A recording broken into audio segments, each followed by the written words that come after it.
Hello बच्चों, this is a 9th class topic of reflection of light at a plane surface. आज हम इसमें से जो टॉपिक पढ़ेंगे कि what is a reflection of light, light क्या होता है इसके बारे में, और साथ में मैं आपको रीडिंग कराऊंगी कि रिफ्लेक्शन ऑफ लाइट चैप्टर में क्या क्या आपको पूछा जाता है। सबसे पहले है कि लाइट। लाइट लाइट जो एक फॉर्म ऑफ एनर्जी है, फॉर्म ऑफ एनर्जी है, ठीक है। It is a form of energy तो which give us sensation of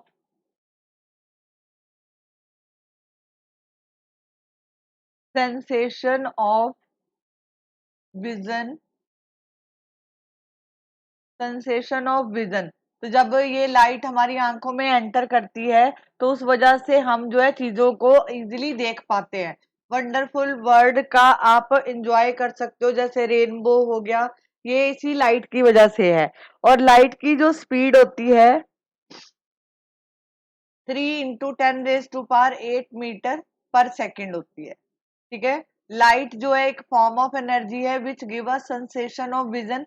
जब ये हमारी आंखों में एंटर करती है, ठीक है, enter into the eye of observer, it help us to see object around us. Okay, तो स्पीड ऑफ जो लाइट है वो 3 × 10⁻⁸ होता है। इसको मीडियम मटेरियल की जरूरत नहीं होती। आपको मैं साथ साथ बताती जाऊंगी कौन कौन सा टॉपिक आपको रिवाइज करना है, रीडिंग भी कराऊंगी, और अगली क्लास में हम क्वेश्चन डिस्कस करेंगे इसी टॉपिक। सबसे पहले आपके टॉपिक पे आते हैं कि what is a reflection of light. When a beam of light is incident on a surface, A part of it is return into the same medium. The part of light which is returned into the same medium is called reflected light.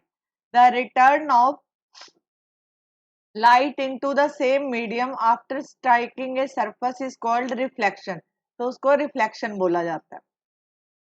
अब देखो यहाँ पे, the remaining part of the light is either absorb if the surface on which the incident light strike is a opaque, or it's a partially transmitted and partially absorbed if the surface is transparent.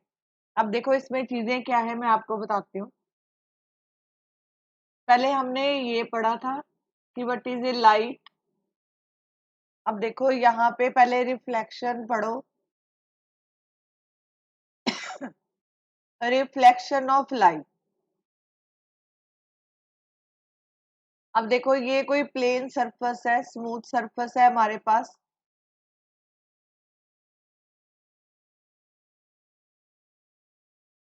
यहाँ पे कोई light incident करी और यहाँ पे जो है इसी मीडियम में वापस चली गई, तो यहाँ पे इसका होता है नॉर्मल। मतलब जिस मीडियम से लाइट आई थी उसी मीडियम में वापस चली गई, इसको बोलते हैं रिफ्लेक्शन ऑफ लाइट। अब यहाँ पे देखो, जैसे मैं सिंपल सा एग्जांपल देती हूँ, मान लो ये कोई वॉल है, ठीक है। आप यहाँ से बॉल को यहाँ पे हिट करते हो, दोबारा देखो, ये जो है वॉल है, आप यहाँ पे खड़े हो, आपने बॉल को इस तरफ फेंका, ये बॉल यहाँ पे दीवार के साथ स्ट्राइक करी और सेम मीडियम में ही वापस आ गई, मतलब आपके हाथ में आ गई, तो ये होता है रिफ्लेक्शन। इसी तरह यहाँ पे जो रिफ्लेक्शन ऑफ लाइट का मतलब है कि व्हेन रे of light strike on a surface and after strike they bounce back on the same surface, मतलब उसी मीडियम में वापस चली गई, ये होता है रिफ्लेक्शन ऑफ लाइट। ये वाली लाइट जो लाइन होती है वो इंसिडेंट लाइट होती है, इंसिडेंट रे होती है। दिस इज ए नॉर्मल और this is a reflected, reflected ray. कहने का मतलब इन शॉर्ट स्टोरी की रिफ्लेक्शन ऑफ लाइट क्या होती है, जब ये लाइट स्ट्राइक करती है किसी स्मूथ सरफेस के साथ और ये उसी मीडियम में बाउंस बैक कर जाती है, ठीक है, उसी मीडियम में, मतलब मान लो ये एयर मीडियम था, ठीक है, तो ये एयर मीडियम से ही बॉल आई और उसी में वापस चली गई, इसको बोलते हैं रिफ्लेक्शन ऑफ लाइट। जैसे ये वाला जो है, जैसे मैंने बोला कि ये दीवार है, दीवार के सामने आप खड़े हो, आप जो है बॉल फेंकते हो दीवार की तरफ, वहां पे जाके बॉल स्ट्राइक करती है और वापस जो है आपकी तरफ आ जाती है। ये होता है रिफ्लेक्शन ऑफ लाइट। ठीक है, अब कुछ चीजों को साथ साथ मैं डिस्कस करूंगी, जो उसमें कुछ वर्ड यूज किए थे। ये देखो, ये वर्ड यूज किया था ओपेक। बच्चों को पता होना चाहिए कि ओपेक क्या होता है, इसमें कई डेफिनेशंस हैं। ठीक है, मैं आपके साथ साथ डिस्कस कर देती हूँ। अब देखो यहाँ पे आगे है luminous. Luminous object, luminous object वो होते हैं जो अमिट करते हैं अपनी, मतलब अमिट देयर ओन लाइट, अमिट देयर ओन लाइट, मतलब जिनकी अपनी लाइट होती है। जैसे आपको पूछा जाए तो आप लिखोगे फॉर एग्जाम्पल, यहाँ पे आप लिख सकते हो सन हो गया, स्टार हो गया, स्टार की अपनी लाइट होती है, lighted electric bulb, electric bulb. ठीक है, उसके साथ जो है लाइटेड कैंडल लिख सकते हो। ठीक है,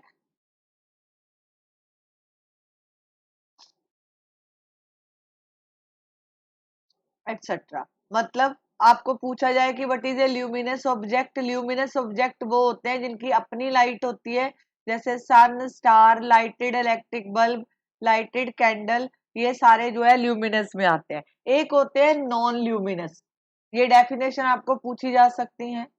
non luminous, non luminous object वो ऑब्जेक्ट जिनकी अपनी लाइट नहीं होती, विच डू नॉट अमिट लाइट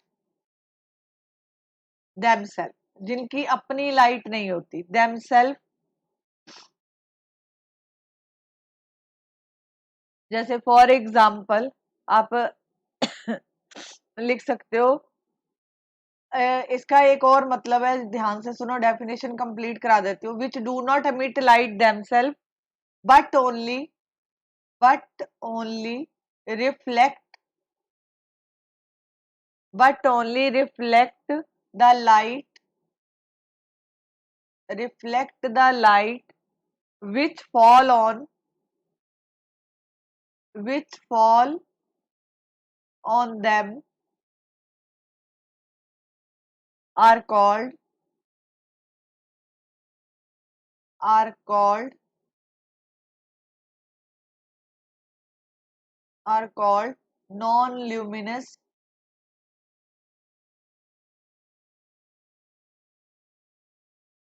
जैसे आप इसको इस तरह भी समझ सकते हो कि जैसे अर्थ की अपनी लाइट नहीं होती, अर्थ किससे लाइट लेता है, सन से, तो मतलब अर्थ जो है नॉन ल्यूमिनस ऑब्जेक्ट हो गया। ठीक है, आगे देखो, इसमें जो बात करेंगे ट्रांसपेरेंट मीडियम, ये डेफिनेशन छोटी छोटी आती हैं, आपको पता होना चाहिए। Transparent transparent medium, transparent medium क्या होता है? ट्रांसपेरेंट मीडियम कह सकते हो कि वो मीडियम जिसमें ऑब्जेक्ट जो है, object through which light can pass. ये लिखो इसका, यहाँ पे लिखो एन ए मीडियम और an object on an object through which through which light can pass, मतलब वो ऑब्जेक्ट जिसमें लाइट जो है पास हो जाती है, लाइट कैन पास। जैसे फॉर एग्जाम्पल, जैसे आपके घरों में शीशे का गिलास है, दिस इज ए ट्रांसपेरेंट, एक ट्रांसपेरेंट लिफाफे आते हैं जिसके आर पार दिखता है, उसको बोलते हैं transparent medium.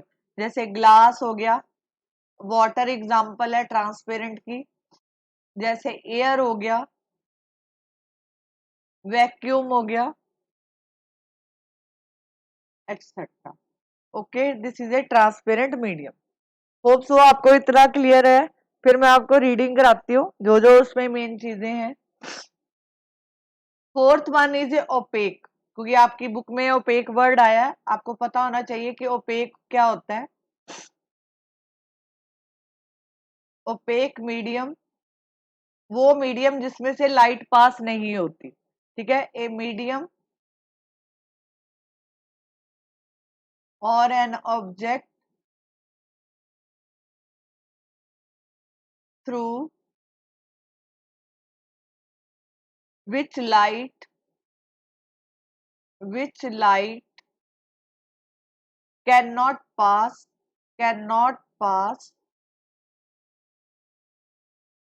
at all is called opaque medium.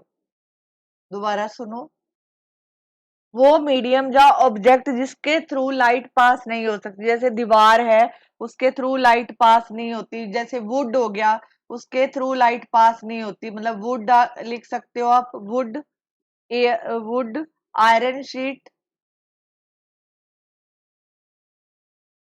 Sheet, wall और बोर्ड, ये सारे एग्जाम्पल है। ओके, एक रह गया आपका ट्रांसलूसेंट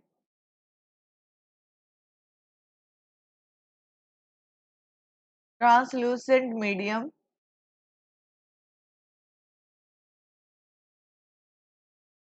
इसमें आप कह सकते हो कि वो मीडियम, ए मीडियम और एन ऑब्जेक्ट थ्रू विच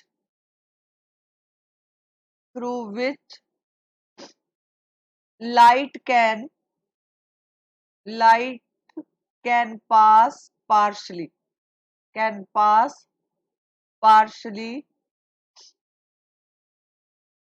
इसको बोलते हैं ट्रांसलूसेंट। जैसे फॉर एग्जांपल ग्लेज ग्लास आता है, ग्लेज ग्लास होता है, ट्रेस पेपर होता है, ट्रेस पेपर, जहां आप सिंपल एग्जांपल कह सकते हो, पेपर में एक सिंपल पेपर लो, पेपर के ऊपर बटर लगा दो, ठीक है, उसमें लाइट जो है पास तो होगी पर पूरी नहीं होगी, पार्शली होगी, उसको बोलते हैं ट्रांसलूसेंट मीडियम। दोबारा रिपीट करा देती हूँ, ध्यान से सुनो फिर बुक पे चलते हैं। अब यहाँ पे तीन मीडियम की बात करिए। ट्रांसपेरेंट मीडियम वो होता है जिसमें से लाइट इजिली पास कर जाती है, जैसे simple glass, water and air, vacuum. Opaque होता है जिसमें से लाइट पास नहीं करती, जैसे वुड हो गया, आयरन शीट हो गया, वॉल हो गया, बोर्ड हो गया।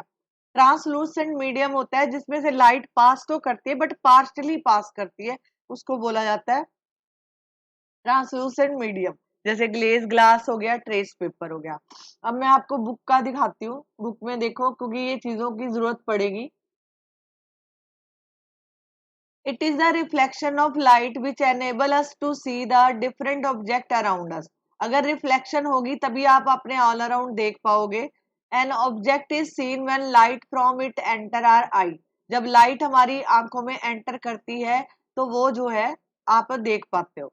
आगे देखो, ल्यूमिनस बॉडी, जैसे मैंने आपको बोला था यहाँ पे एग्जाम आंसर लिखवाया है, ल्यूमिनस ऑब्जेक्ट कौन से होते हैं, जो अपने जो लाइट को अमिट करते हैं, जिनकी अपनी लाइट होती है, which emit light by themselves, are directly seen, but the non luminous object we do not emit light by themselves are seen only when they reflect the light incident on them. Reflected light on entering into our eye make them visible. जब कोई reflected light आपकी आंखों में पड़ती है तब आप देख पाते हो। Different surfaces reflect light to different extent, मतलब कि डिफरेंट हर अलग अलग जो है सरफेस जो है डिफरेंट तरह की लाइट को जो है reflect light to different extent. Highly polish, ये इंपॉर्टेंट है, अंडरलाइन करो, इसको रिवाइज भी करना है आपने। हाईली पॉलिश स्मूथ सरफेस अगर आपको पूछा जाता है तो आप हमेशा लिखोगे प्लेन मिरर। दोबारा सुनो, अगर आपको क्वेश्चन पूछा जाता है कि हाईली पॉलिश और स्मूथ सरफेस तो आप क्या लिखोगे, plane mirror. Reflect most of the entire light falling on it. जब इसके ऊपर लाइट पड़ती है तो ये सारी लाइट को अमिट करता है, ठीक है, फॉल करते हैं तो ये रिफ्लेक्ट करता है। प्लेन मिरर होता क्या है? ये जो है फ्यू थिक ग्लास प्लेट होती है। इसका जो वन सरफेस है ग्लास प्लेट का वो polish to high degree of smoothness and which form the front surface of the mirror and the other back surface is silver painted with silver. जहाँ तो उसको सिल्वर से पेंट किया जाता है, जहाँ मरकुरी से, जहाँ अदर मटेरियल से। Silver surface is further coated with some opaque material so it protect silvering on the surface। कहने का मतलब है जो आप घरों में शीशा देखते हो तो उसमें क्या है कि जो प्लेन मिरर होता है वो फ्यू थिक ग्लास प्लेट होती है। उसकी जो वन सरफेस है ये जो है हाईली स्मूथ होती है और इसकी जो पीछे वाली सरफेस होती है ऐसे होता है। ये प्लेन सरफेस हो गया। इसके पीछे एक और सरफेस होता है ऐसे, ये सिल्वर होता है। इसके ऊपर एक और कोटिंग होती है इसके ऊपर, ये जो है सिल्वर पॉलिश को बचाती है, ठीक है। जैसे आप घर में जैसे आप विंडो पे शीशा लगाते हो तो वो ट्रांसपेरेंट होता है, उसमें से आपको नहीं दिखता, लेकिन अगर आप जो है प्लेन मिरर लगाते हो इसके पीछे जो है सिल्वर की कोटिंग है तो यहाँ पे जो है लाइट जो है हाईली रिफ्लेक्ट होती है। The silver surface is further coated with some opaque material, मतलब सिल्वर कोटिंग के ऊपर ओपेक मटेरियल जिसमें से लाइट पास नहीं होती वो इसको सिल्वरिंग सरफेस को प्रोटेक्ट करती है। These surface of the plane mirror are shown light enter from the side of a polish surface, जैसे ये है। ये आपको एक जो है प्लेन मिरर दे रखा है, this is a plane mirror.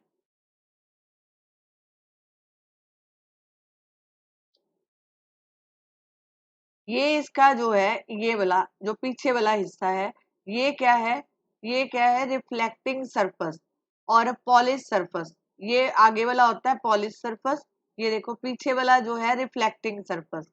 अगर आपको पूछा जाए कि ज्यादा रिफ्लेक्ट कौन करता है तो ये प्लेन मिरर जो है रिफ्लेक्ट करता है। आगे है ये पीछे की कोटिंग दिखा रखी है, ये वाली वो कोटिंग है जो सिल्वर सरफेस को प्रोटेक्ट करती है। अब देखो काइंड ऑफ रिफ्लेक्शन में दो तरह की रिफ्लेक्शन आती है। First one is a regular reflection और second one is a irregular reflection. इसमें आपको डिफरेंस भी पूछा जा सकता है, जहां आपको डेफिनेशन पूछी जा सकती है। अब देखो रेगुलर रिफ्लेक्शन कहाँ पे होएगा, ये जो है हमेशा प्लेन मिरर पे होता है। Regular reflection occur when a beam of light fall on a smooth surface and polish surface such as plane mirror. In a parallel beam of light is incident on a plane mirror, the reflected beam is also parallel and it is in a fixed direction. This is called regular reflection। जैसे ये diagram देखो, ये कोई plane mirror है, ये plane mirror है। यहाँ से जो ये लाइट सारी ध्यान से देखो ये सारी आपस में एक दूसरे के पैरेलल है। तो जब ये जो है यहाँ पे स्ट्राइक करी, जब ये लाइट ये ब्लैक वाली जो लाइन जा रही है ये यहाँ स्ट्राइक करी तो ये जो है बाउंस बैक होगी सेम सरफेस पे, क्योंकि प्लेन मिरर जो है पूरी लाइट को जो है हाईली रिफ्लेक्ट करता है। उसके बाद ये सेकंड लाइट देखो, ये वाली सेकंड यहाँ पे जो है ये रिफ्लेक्ट हो गई। इसी तरह ये थर्ड लाइट रिफ्लेक्ट होगी, ये भी सारी पैरेलल बीम ऑफ लाइट बनाएंगी, ठीक है। अब देखो this is A rough surface. Rough surface होता है जैसे ये तो हम कहते हैं कि प्लेन मिरर है। जैसे आपका टेबल है, कोई भी ऑब्जेक्ट है जैसे टेबल है, दीवार है, देखने में ये स्मूथ लगते हैं लेकिन एक्चुअल में होता नहीं है।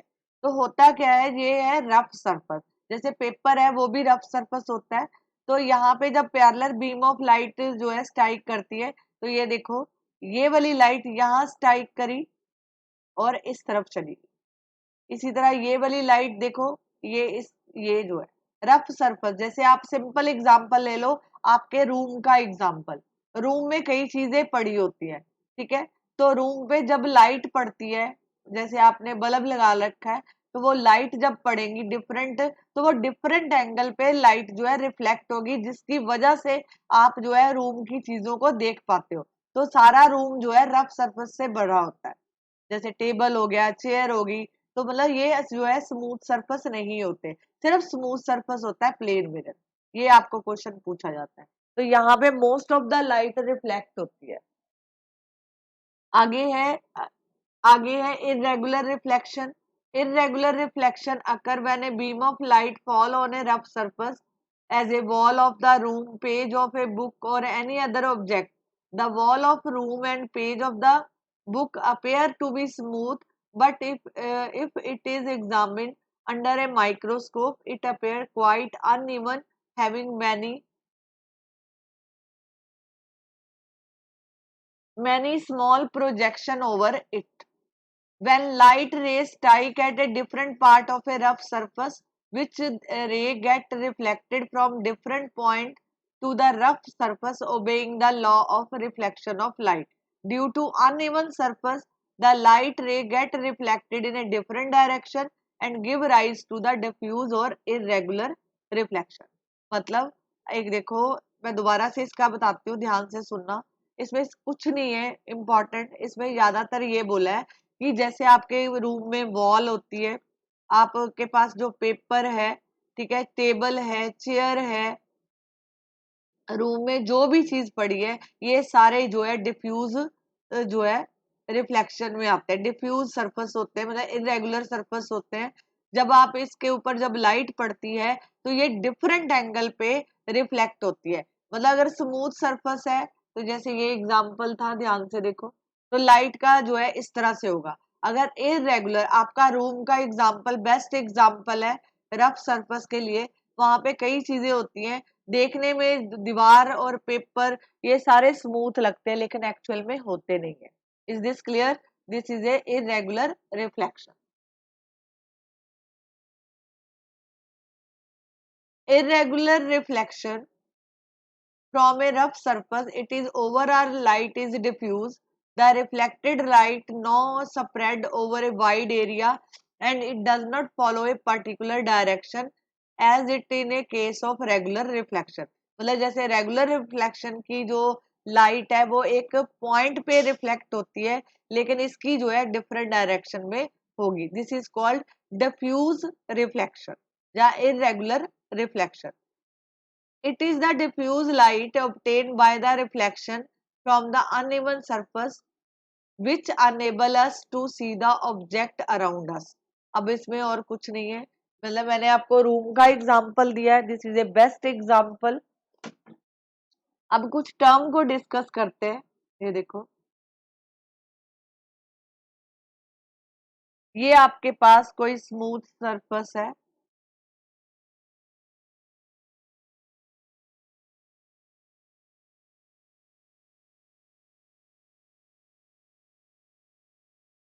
यहाँ पे कोई रे ऑफ लाइट स्ट्राइक करी और ये जो है इस तरफ चलेगी, bounce back on the same, इधर से आई और उसी मीडियम में वापस चलेगी। ये बीच वाला जो होता है, ये इसका क्या होता है, नॉर्मल।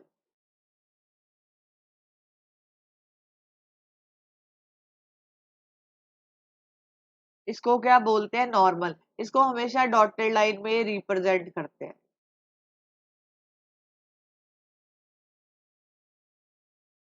ठीक है, यहाँ पे रिप्रेजेंट करते हैं। ये एंगल जो है आई होता है और ये एंगल जो है आर होता है। This is a normal, this is a incident ray और this is a reflected ray. Reflected ray, ठीक है। सबसे पहले जो है हम बात करेंगे incident ray.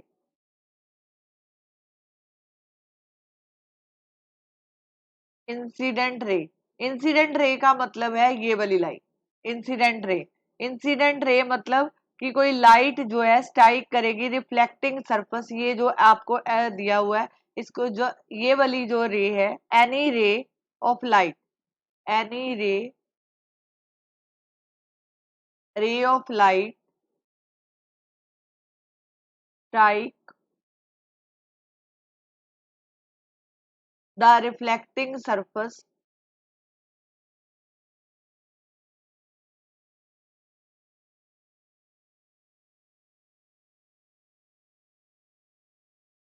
is called incident ray. ठीक है, अब देखो ये तो हो गया, आगे है सब एक तो हो गया यहाँ पे इंसिडेंट रे, एक होता है इंसिडेंस पॉइंट। द पॉइंट यहाँ पे, ये पॉइंट ए है, यहाँ पे आके लाइट को स्ट्राइक कर रही है, मतलब ये यहाँ पे तीनों रे मिल रही हैं। इसको मैं हाईलाइट कर देती हूँ, ये वाला क्वेश्चन, दिस इज ए। ये होता है incidence point, this is called incidence point. यहाँ पे लिख सकते हो आप इंसिडेंस।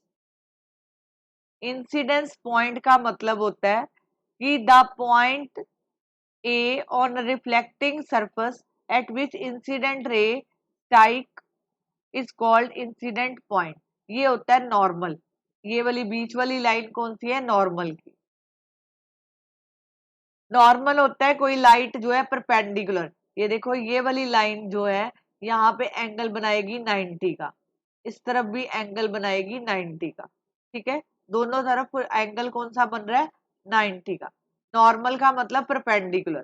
ठीक है, the perpendicular on the surface at incident point. ये देखो इसमें ये था, ये लाइट भी यहाँ इंसिडेंस करी, ये नॉर्मल वाली लाइन भी यहाँ पे इंसिडेंस कर रही है, और ये रिफ्लेक्टेड, तो ये पॉइंट ऑफ इंसिडेंस होता है। और जो नॉर्मल होता है, नॉर्मल हमेशा जो है लाइन के साथ 90 का एंगल शो करता है। ठीक है, नॉर्मल। आगे है रिफ्लेक्टेड रे। ये वाली लाइट जो है, ये वाली line, this is a reflected रे, द लाइट रे which is turn back from the incident. पहले ये वाली लाइट आई, यहाँ पे सरफेस पे स्ट्राइक करी, और यहाँ से बाउंस बैक होके सेम मीडियम में वापस चलेगी, इसको बोलते हैं रिफ्लेक्टेड रे। अब अगर बात करते हैं, ये देखो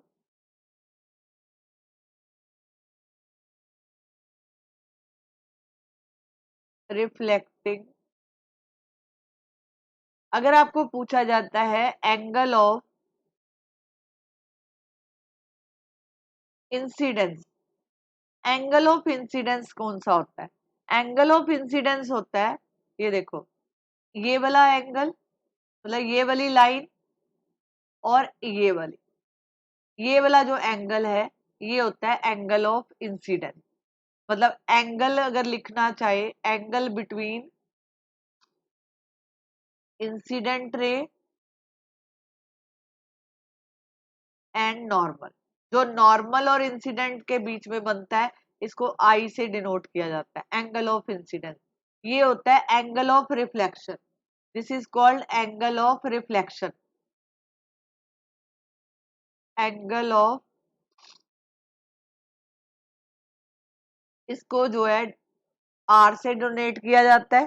ठीक है, ये जो है एंगल किसके बिटवीन होता है? ये देखो नॉर्मल और रिफ्लेक्टेड रे। रिफ्लेक्टेड नॉर्म कौन सा था? Angle of reflection. Angle of reflection, ये जो है angle between reflected ray and normal, इसको बोला जाता है एंगल ऑफ रिफ्लेक्शन। ठीक है, अब एक और चीज बताती हूँ, इसी से ही जुड़ी हुई है। अगर इतना समझ आ गया, इसको ध्यान से देखो, ये सारे पॉइंट आपकी डेफिनेशन आपको याद करनी है, बट बाय रे डायग्राम आपको मैंने क्लियर कर दिया। कई बार ऐसे पूछा जाता है, क्वेश्चन भी साथ साथ कराऊंगी। ये देखो ये कोई सरफेस है, अगर आपको पूछा जाए कि ये वाली जो लाइट है यहाँ पे 40 डिग्री पे जो है यहाँ पे स्ट्राइक कर रही है, तो ये भी जो लाइट रिफ्लेक्ट होगी। ठीक है, यहाँ पे बीच में हमेशा नॉर्मल आएगा, नीचे बना लेते हैं। ये स्मूथ सरफेस है हमारे पास, यहाँ पे रे ऑफ लाइट स्ट्राइक करी, अगर यहाँ पे लिखा है 40 डिग्री पे, तो ये लाइट स्ट्राइक करेगी, तो यहाँ से चली जाएगी, रिफ्लेक्ट बाउंस बैक, क्योंकि रिफ्लेक्शन का केस है, दिस इज ए नॉर्मल। ये इसका आई है, ये आई है और आर है, ठीक है। अगर आपको पूछा जाए कि ये वाली लाइट जो है इतने 40 डिग्री पे स्ट्राइक कर रही है, दैट मीन आपको पता होना चाहिए ये 90 है और ये भी 90 ही बनेगा। नॉर्मल जो है 90 का एंगल बनाता है।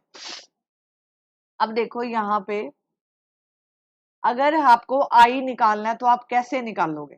अगर मान लो मैं कहती हूँ कि आप फाइंड द आई, तो आप क्या करोगे? यहाँ पे इसको बनाओ नॉर्मल, नॉर्मल के साथ कितने का एंगल है? 90। अगर ये पूरा एंगल 90 है, ठीक है, और ये आधा एंगल, ये वाला एंगल 40 है, इतना एंगल 40, क्योंकि हमें पूरा टोटल एंगल देखना है। ये 90 है और ये जो है 40 है, तो मैं क्या करूंगी? 90 में से 40 माइनस कर दूंगी, मेरे पास 50 आंसर आ जाएगा। ठीक है, एक क्वेश्चन और बता देती हूँ, अगर नहीं क्लियर हुआ दोबारा देखो। ये कोई रे ऑफ लाइट है,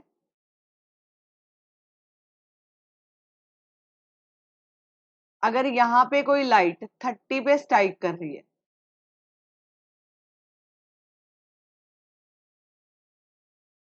ये डायग्राम बनेगा। यहाँ पे आपको बोला कि एंगल ऑफ इंसिडेंस निकालो, तो ये टोटल एंगल कितना? 90। 90 में से 30 माइनस कर दो, बीच वाला एंगल आ जाएगा, ये वाला। ठीक है, अब देखो इसमें एक और पूछा जाएगा आपको, लॉ ऑफ रिफ्लेक्शन क्या होता है? Law of reflection,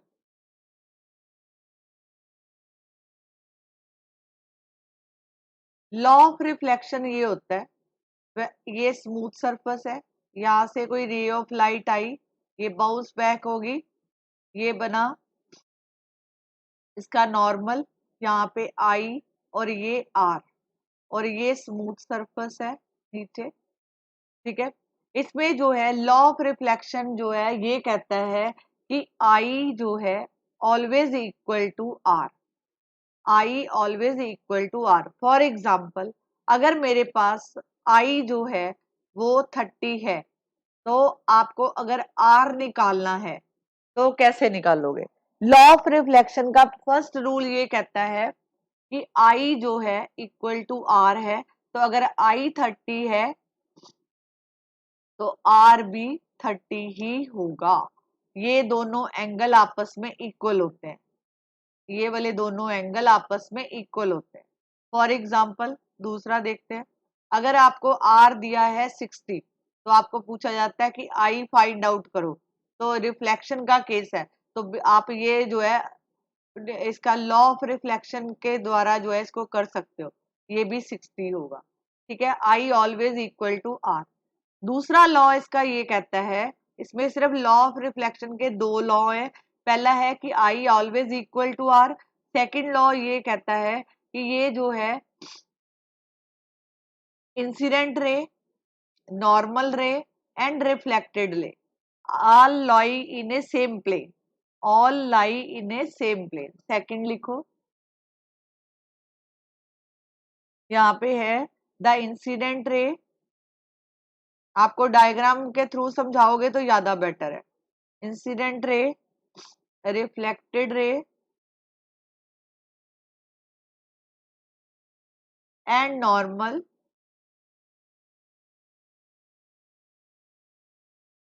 at incident point and incident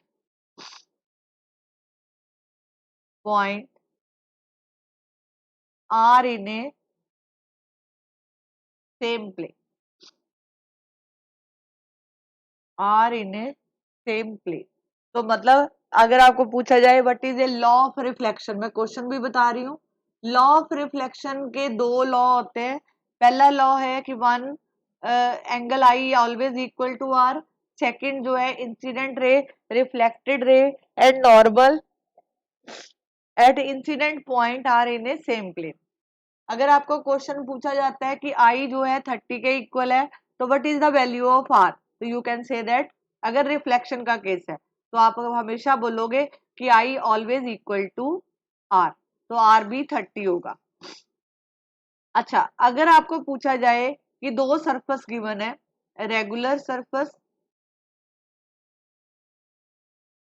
ठीक है, रेगुलर सरफेस, और एक जो है आपको पूछा जाता है कि डिफ्यू रेगुलर, और एक होता है रफ सरफेस। ये जो है लॉ ऑफ रिफ्लेक्शन को ओबे करता है, तो आप कहोगे yes, it is obey the law of reflection, क्योंकि रिफ्लेक्शन दोनों में होगी। रेगुलर में एक पर्टिकुलर मैनर पे होती है और रफ पे जो है डिफरेंट डायरेक्शन में होती है, बट रिफ्लेक्शन इज अकर, ठीक है, बोथ केसेस। तो कहने का मतलब कि लॉ ऑफ रिफ्लेक्शन जो है इसको जो है ओबे करता है, रेगुलर के लिए भी और रफ के लिए भी, ठीक है। एक तो ये था, मैं आपको बुक में दिखा देती हूँ। एक मैंने आपको ये टॉपिक डिस्कस कर दिया कि some term related with reflection, incident ray. आप यहाँ से डेफिनेशन रिवाइज करो। The ray of light striking a reflecting surface is called incident ray. Point of incidence, जहाँ पे पूरी दोनों तीनों लाइनें आके मिलती है, उसको बोलते हैं point of incidence. Reflected ray होती है जब कोई लाइट स्ट्राइक कर रही है, आफ्टर दैट ये लाइट स्ट्राइक करी, ये बाउंस बैक होगी, इसको बोलते हैं रिफ्लेक्टेड रे। बीच वाला क्या होता है? Normal. The perpendicular drawn to the surface at the point of incidence, ये होता है इसका पॉइंट ऑफ इंसिडेंस, जहाँ पे तीनों रे मिल रही है। आगे है angle of incidence, angle between incident ray and normal is called incident. It is related by angle I. Angle of reflection, angle which reflected ray make the normal at the point of incidence is called angle of reflection. आगे है plane of incidence. The plane containing the incident ray and the normal is called plane of incidence. Plane of reflection, the plane of containing reflected ray and the normal is called plane of reflection. जैसे ये है, इसको जो है मैं simple language में समझाती हूँ, आप बाद में रीड करोगे तो आपको समझ आ जाएगा। ये देखो, ये डायग्राम दिया है। ये जो है आपके पास कोई प्लेन सरफेस है, ये ए से लेके ओ तक, दिस इज ए इंसिडेंट रे, ठीक है। जब ये स्ट्राइक करी और ये बाउंस कर गई ऊपर की तरफ, ये बन गई रिफ्लेक्टेड रे, ठीक है। रिफ्लेक्टेड रे जो है, यहाँ पे आप लिख सकते हो इंसिडेंट रे,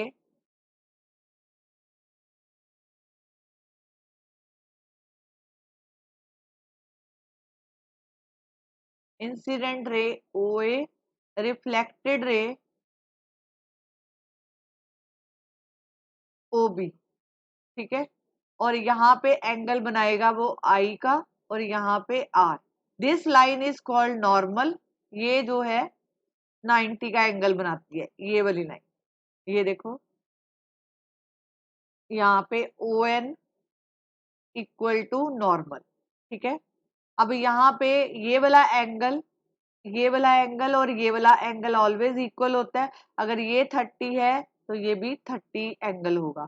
अगर ये 45 है एंगल ऑफ इंसिडेंस, तो ये भी 45 ही होगा। तो ये इसका पॉइंट ऑफ इंसिडेंस होता है, ठीक है। आई जो है एंगल ऑफ इंसिडेंस, तो एंगल ऑफ इंसिडेंस होता है इंसिडेंट रे और नॉर्मल के बिटवीन जो बनता है, और दूसरा रिफ्लेक्ट जो एंगल ऑफ रिफ्लेक्शन है, वो रिफ्लेक्टेड रे और नॉर्मल के बीच में बनता है, इसको बोला जाता है एंगल ऑफ रिफ्लेक्शन। अब देखो, ये वाला है कि लॉ ऑफ रिफ्लेक्शन क्या होता है। फर्स्ट लॉ ये कहता है, ये देखो इसकी डेफिनेशन रिवाइज कर लेना। The reflection at a surface obey the following two law which is called law of reflection. First law ये कहता है कि आई जो है ऑलवेज इक्वल टू आर। अगर आई 30 है तो आर भी 30 होगा। अगर आई जो है 45 है तो आर भी 45 ही होगा। अब देखो, ये वाला एग्जाम्पल देखो, ये कोई आपको सरफेस दिया है, यहाँ पे बिल्कुल लाइन सीधा आ रही है, ये यहाँ पे 90 का एंगल बन रहा है। यहाँ पे एंगल ऑफ इंसिडेंस अगर 0 है, यहाँ पे कोई भी एंगल नहीं बन रहा। अगर आई 0 है तो आर भी 0 होगा। The ray of light AO incident normally on a surface is reflected along the same path OA। मतलब जब यहाँ पे नॉर्मल में लाइट आएगी, अगर यहाँ पे स्ट्राइक कर रही है, इसी में रीबाउंस बैक बाउंड हो जाएगी, पीछे की तरफ चली जाएगी। ठीक है। Reflection of a ray of light normally incident on a plane mirror. Second, incident ray, reflected ray normal at the point of incident lie at the same plane. अगर आपको क्वेश्चन पूछा जाए, मान लो कि ये एक सरफेस है, अगर इसके ऊपर कोई लाइन जो है परपेंडिकुलर आ रही है, आपको पूछा जाए कि इसका एंगल ऑफ इंसिडेंस बताओ, तो आप लिखोगे 0, तो एंगल ऑफ रिफ्लेक्शन भी 0 होगा। ठीक है, ये है law of reflection.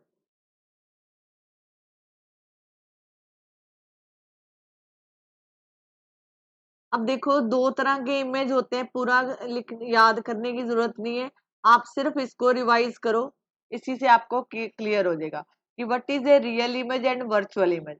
Real image जो है form due to actual intersection of the reflected ray. जैसे मान लो ये कोई मेरे पास मिरर है, ये जो है प्रिंसिपल एक्सिस है, यहाँ पे रे ऑफ लाइट स्ट्राइक करी। ठीक है, अब ये जो है यहाँ पे, ये जो है फोकस में से पास करेगी, ये भी फोकस में से पास करेगी, तो ये होता है पॉइंट ऑफ इंसिडेंस। तो जब ये एक्चुअल में मीट करती हैं लाइट, इसको बोला जाता है रियल इमेज। एक होता है ऐसे, यहाँ पे पैरेलल बीम ऑफ लाइट आई, तो क्योंकि हम रिफ्लेक्शन की बात कर रहे हैं, तो ये लाइट ऐसे चलेगी और ये लाइट ऐसे चलेगी। अब इसका इमेज कहीं नहीं बना, हमने क्या किया, इसको पीछे की तरफ बढ़ाया, इसको भी पीछे की तरफ, तो ये जो है वर्चुअल इमेज बनता है। मतलब एक्चुअल में नहीं बनता, बट हमें ये एक जो है कह सकते हो एग्जैक्ट फिगर नहीं होता। ठीक है, पीछे की तरफ बनेगा, तो ये वर्चुअल इमेज होता है। अब देखो, रियल इमेज की बात कर रहे थे, रियल इमेज में एक्चुअल चीज जो है, जैसे आप मान लो आपके पास जो है